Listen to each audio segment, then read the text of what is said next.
back to Gyanvarsha. Today we will discuss hydropathy plot, and in the end of the video we will discuss question related to this topic. Okay, so we'll start now. हम hydropathy plot को समझेंगे एक example के साथ, फिर आपको ये पूरी स्लाइड समझ में आएगी इजीली. तो देखिए, हम पहले बात करेंगे ग्लाइकोफोरिन की. यहाँ पर आप इसकी देखिएगा. तो हाइड्रोपैथी प्लॉट को हम हाइड्रोफोबिसिटी प्लॉट भी कहते हैं और हाइड्रोपैथी इंडेक्स भी कहते हैं. इसमें हम देखिए 2 या 3 चीज़ों का हमें ध्यान रखना है. पहले हमें ये देखना है कि हम हाइड्रोपैथी प्लॉट को पढ़ते क्यों हैं. दूसरा हमें ये देखना है कि इसमें जो हम पढ़ रहे हैं, जो मेम्ब्रेन स्पैनिंग रीजन होगा, जो मेम्ब्रेन को क्रॉस कर रहा है, उसका अमाइनो एसिड रेसिड्यू क्या है. तीसरा हमें ये ध्यान रखना है कि कौन कौन से अमाइनो एसिड मोस्टली कौन से किस तरीके रेसिड्यूज मेम्ब्रेन स्पैनिंग रीजन में हमें मिलेंगे.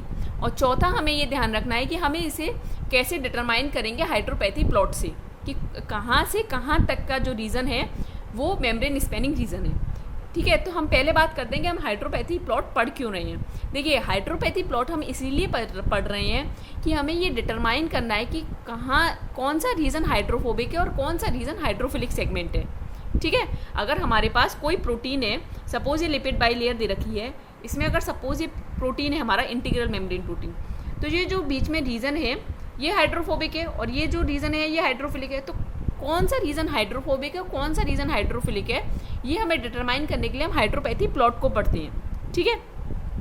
सेकंड आता है कि जो मेम्ब्रेन स्पैनिंग रीजन. देखिए, मेम्ब्रेन स्पैनिंग रीजन मतलब हुआ कि जो मेम्ब्रेन को क्रॉस कर रहा है. ठीक है, तो जैसे सपोज कीजिए ये है हमारी लिपिड बाइलेयर और इसमें जो ये रीजन जो क्रॉस करेगा इसे हम मेम्ब्रेन स्पैनिंग रीजन कहेंगे. जो प्रोटीन का जो जितना रेसिड्यूज क्रॉस कर रहे हैं प्रोटीन लिपिड बाइलेयर को, जो लिपिड बाइलेयर को जितने भी प्रोटीन के अमाइनो एसिड्स जो होंगे, जो अमाइनो एसिड जो क्रॉस करेंगे उसे हम बोलेंगे मेम्ब्रेन स्पैनिंग रीजन. तो कितने मेम्ब्रेन स्पैनिंग रीजन में कितने अमाइनो एसिड्स होंगे. तो देखिए, हमें पता है, जो हम सिंपल अगर लिपिड बाइलेयर की बात करें तो उसकी थिकनेस होती है 30 आर्मस्ट्रॉन्ग. लेकिन अगर हम बात करें कि लाइक कोलेस्ट्रॉल भी है उसमें और स्फिंगोलिपिड्स भी हैं, तो उसकी मैक्सिमम थिकनेस चली जाती है 45 आर्मस्ट्रॉन्ग. और हमें पता है जो ट्रांस मेम्ब्रेन प्रोटीन होते हैं, जो उसमें मेम्ब्रेन स्पैनिंग रीजन होता है, वो ज़्यादातर अल्फा हेलिकल सीक्वेंस का होता है. ठीक है, अल्फा हेलिकल सीक्वेंस मिलता है. तो और हमें पता है, हम जो कि पढ़ चुके हैं हमारी स्टडीज़ में, कि हर रेसिड्यू जो है 1.5 आर्मस्ट्रॉन्ग राइज करता है. ठीक है, तो हम कह रहे हैं कि 30 आर्मस्ट्रॉन्ग से 45 आर्मस्ट्रॉन्ग तक मेम्ब्रेन स्पैनिंग थिकनेस होगी, 30 से 45 तक. और हर अमाइनो एसिड 1.5 आर्मस्ट्रॉन्ग को राइज करेगा. तो हम अगर डिवाइड लगाएंगे तो हम कह सकते हैं कि 20 to 30 अमाइनो एसिड जो है जो मेम्ब्रेन स्पैनिंग रीजन में हमें मिलेंगे. मेम्ब्रेन स्पैनिंग रीजन में क्योंकि 20 to 30 अमाइनो एसिड मिलेंगे. कैसे मिलेंगे?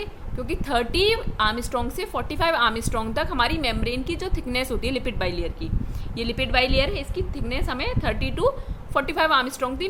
45 आर्मस्ट्रॉन्ग मैक्सिमम मिलेगी हमें.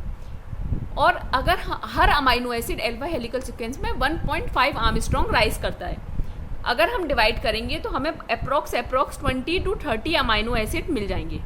ओके, क्योंकि अगर आप 45 का डिवाइड लगाएंगे 1.5 से तो आपको 30 मिलेगा, और अगर आप 30 का 1.5 से डिवाइड लगाएंगे तो आपको 20 मिलेगा. तो अप्रॉक्स 20 to 30 अमाइनो एसिड हमें मेम्ब्रेन स्पैनिंग रीजन में मिल जाएंगे. ठीक है, तो हम कह सकते हैं कि जो हमारा मेम्ब्रेन स्पैनिंग रीजन जो होगा, जो कि लिपिड को क्रॉस करेगा, जो हाइड्रोफोबिक पोर्शन होगा, वो 20 to 30 अमाइनो एसिड रेसिड्यू का होना चाहिए. तीसरी बात अब क्या आती है हमारी, कि किस तरीके के मोस्टली मेम्ब्रेन स्पैनिंग रीजन में रेसिड्यू मिलेंगे. तो देखिए, हमें पता है हमारी लिपिड बाइलेयर ये जो है ये हाइड्रोफोबिक होती है. ठीक है, तो इसमें हमें वही रेसिड्यूज मिल सकते हैं जो इजीली क्रॉस करेंगे. तो इसमें हमें किस तरीके के रेसिड्यूज मिलेंगे? Non polar mostly and uncharged. Mostly कौन से मिलेंगे हमें? Non polar and uncharged. Okay. चौथी बात आती है कि हम इसे हाइड्रोपैथी प्लॉट से कैसे डिटरमाइन करेंगे. देखिए, ये आपको एक प्लॉट दे रखा है, ये ग्लाइकोफोरिन का है. ठीक है, इसमें ये अप्रॉक्स 20 से 30 अमाइनो एसिड के बीच में है. ये देखिए, मैं आपको बताती हूँ कैसे. देखिए, ये आपको दे रखा है 50, ये 60 हो गया, ये 70, ये 80, ये 90, ये 100. ठीक है, तो और ये आ रहा है हमारा 70 to अप्रॉक्स 90. तो 70 to 90 मीन्स हो गया 20 से कुछ ज़्यादा ही है इवन. तो 20 से 30 अमाइनो एसिड के बीच में पहला क्राइटेरिया हमारे को क्या होना चाहिए, 20 से 30 अमाइनो एसिड के बीच में हमें मेम्ब्रेन स्पैनिंग रीजन होना चाहिए, जो हाइड्रोफोबिक पोर्शन है। ठीक है, पहला क्राइटेरिया तो इसने फुलफिल कर लिया।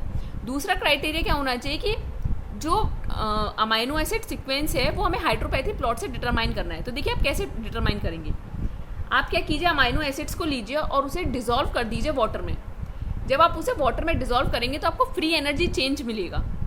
अगर फ्री एनर्जी चेंज पॉजिटिव है तो हाइड्रोफोबिक, अगर फ्री एनर्जी चेंज नेगेटिव है मीन्स 0 से कम आ रहा है तो हाइड्रोफिलिक। Are you getting?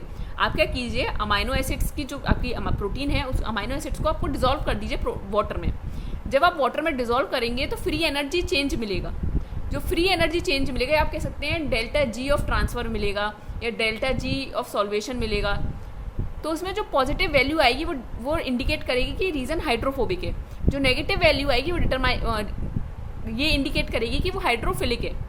ठीक है, तो अगर 20 to 30 की अमाइनो एसिड की continuously 20 to 30 amino acid continuously की चेन होनी चाहिए, और वो जो 20 to 30 कंटिन्यूसली अमाइनो एसिड की चेन आ रही है, अगर उसमें हमें हाइड्रोफोबिक रीजन मिल रहा है मीन्स पॉजिटिव वैल्यूज मिल रही हैं, तो हम कह सकते हैं कि ये रीजन जो है ट्रांस मेम्ब्रेन है। मीन्स वो क्रॉस कर रहा है मेम्ब्रेन स्पैनिंग रीजन को, मीन्स वो मेम्ब्रेन स्पैनिंग रीजन है, क्रॉस कर रहा है लिपिड बाइलेयर को। Okay, I think now you people got it. So will see this slide. See, it is also called as hydrophobicity plot. Method to determine the hydrophobic and hydrophilic region of a protein sequence. In transmembrane protein, the membrane spanning region is an alpha helical sequence. Each residue related to next one by a radius of 1.5 Armstrong. So the lipid bilayer contains 20 to 30 amino acid residue. In this lipid bilayer what is indicate कि जो membrane spanning reason होगा वो 20 to 30 amino acid residue को contain करेगा, because the thickness of the membrane is 30 angstrom to 45 angstrom. Most of the residues in membrane spanning region are non polar and uncharged, mostly non polar and uncharged. कुछ मिल भी सकते हैं polar, but mostly आपको non polar और uncharged मिलेंगे। Once the एक बार अगर हमने अमाइनो एसिड सीक्वेंस डिटरमाइन कर लिया of a transmembrane protein is known, अगर हमें पता लग गया, तो अब आप क्या करेंगे, the number and position of transmembrane segment can be get from hydropathy plot. अब आप नंबर ऑफ पोजीशन पता कर सकते हैं ट्रांसमेम्ब्रेन सेगमेंट का हाइड्रोपैथी प्लॉट से। देखिए कैसे डिटरमाइन करेंगे, transfer the amino acid into the water, from that we will get the free energy change. हमें डेल्टा जी ऑफ ट्रांसफर मिल जाएगा, डेल्टा जी ऑफ सॉल्वेशन हमें मिल जाएगा। अगर वैल्यू पॉजिटिव आ रही है तो हाइड्रोफोबिक है, अगर वैल्यू नेगेटिव आ रही है तो क्या है, हाइड्रोफिलिक। ओके, आई थिंक आपका कंसेप्ट क्लियर हो गया होगा हाइड्रोपैथी प्लॉट को लेके। अब देखिए ये रीजन बता रहा है, तो ये हाइड्रोफिलिक है। ये अगेन ये रीजन देखिए, ये पीक तो हमारी ऊपर जा रही है, ये पीक तो हमारी ऊपर जा रही है, लेकिन 20 to 30 अमाइनो एसिड का एटलीस्ट हमें स्ट्रेच मिलना चाहिए कंटिन्यूसली। 20 to 30 अमाइनो एसिड का हमें स्ट्रेच मिलना चाहिए, तभी हम कह सकते हैं वो पीक जो है, वो जो रीजन है वो हाइड्रोफोबिक है, मीन्स जो वो रीजन है वो मेम्ब्रेन स्पैनिंग रीजन है। ठीक है, अगेन ये देखिए, ये जो आपको रीजन दिख रहा है, ये जो येलो येलो में दिखा रखा है, ये हम कह सकते हैं कि मेम्ब्रेन स्पैनिंग रीजन, मीन्स ये हमारा एक ट्रांस मेम्ब्रेन सेगमेंट को इंडिकेट करेगा। ठीक है, क्योंकि ये अप्रॉक्स 20 to 30 अमाइनो एसिड के बीच का रीजन है। Again this peak, this also not indicate, this is not also indicate. Okay, अगर हम बात करें बैक्टीरियोरोडोप्सिन की, देखिए ये पीक देखिए आप, ये पीक देखिए, तो आपको कितने इसमें सेगमेंट मिल रहे हैं, जितनी आपको पीक्स मिलेंगी उतने ही वो मल्टी पास हो गए, सिंगल पास होगा। देखिए जैसे ये सिंगल पास है ग्लाइकोफोरिन, हम कह सकते हैं बैक्टीरियोरोडोप्सिन मल्टीपास पास मीन्स एक से ज़्यादा बार उसने क्रॉस किया है लिपिड बाइलेयर को। तो ये देखिए 7 टाइम, 1 2 3 4 5 6 7 टाइम्स इसने क्रॉस किया, तो 7 पास है, मल्टी पास कह सकते हैं हम इसे बैक्टीरियोरोडोप्सिन के। तो अब हम एक क्वेश्चन सॉल्व करके देखते हैं। This question asked in GATE 2014। The question is, they gave you, given below is the hydropathy plot of a monomeric transmembrane protein. They are asking you how many transmembrane alpha helixes are present in the protein. कितनी transmembrane alpha helix present है। तो देखिए एक ये दे रखी है इन्होंने और एक ये दे रखी है, 2 दे रखी है हमें। ये रीजन हाइड्रोफोबिक होगा, पॉजिटिव वाला, नेगेटिव वाला क्या होगा, हाइड्रोफिलिक।